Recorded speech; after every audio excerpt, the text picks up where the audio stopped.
உறவுகளுக்கு வணக்கம். நாம் தமிழர் கட்சி உளுந்தூர்பேட்டை சட்டமன்ற தொகுதியில் உள்ள பெரிய சேவலை கிளையின் சார்பாக இன்னைக்கு ஏரிக்கரைகள்ல பனை விதை நடலாம் அப்படின்ட்டு வந்திருக்கோம்.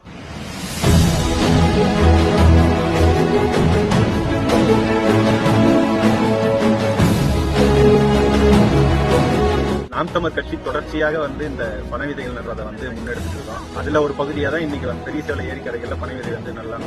பனை மரம் தமிழ்நாட்டின் மரம் தெரியும். வறட்சியான பகுதிகளில் எந்த மரம் வரலனாலும் பனை மரம் வந்துடும். அதனால வறட்சியான பகுதியான ராமநாதபுரம், சிவகங்கை பகுதிகளில் அதிகமான பனை இருக்கிறதுக்கு அது ஒரு காரணம். பனையினுடைய எல்லா பகுதிகளும் பயன் தரும். அதனுடைய அடி முதல் நுனி வரை அதுல இருந்து வர பதநீர் உட்பட உடலுக்கு ஆரோக்கியமான ஒரு உணவு. அதனால பனையின் சிறப்பை உணர்ந்து ஏரிக்கரை உரங்கள்ல பனை விதை நடலாம் அப்படின்னு வந்திருக்கோம். அதன் அடிப்படையில இன்னைக்கு பெரிய சேவலை ஏரிகள்ல ஒரு 200க்கும் மேற்பட்ட பனை விதைகள் நடப்பட்டிருக்கு. பனை தமிழர்களின் தேசிய மரம், என் இனத்தின் அடையாளம். அது பனை என்பது என் நிலத்தின் வளம்.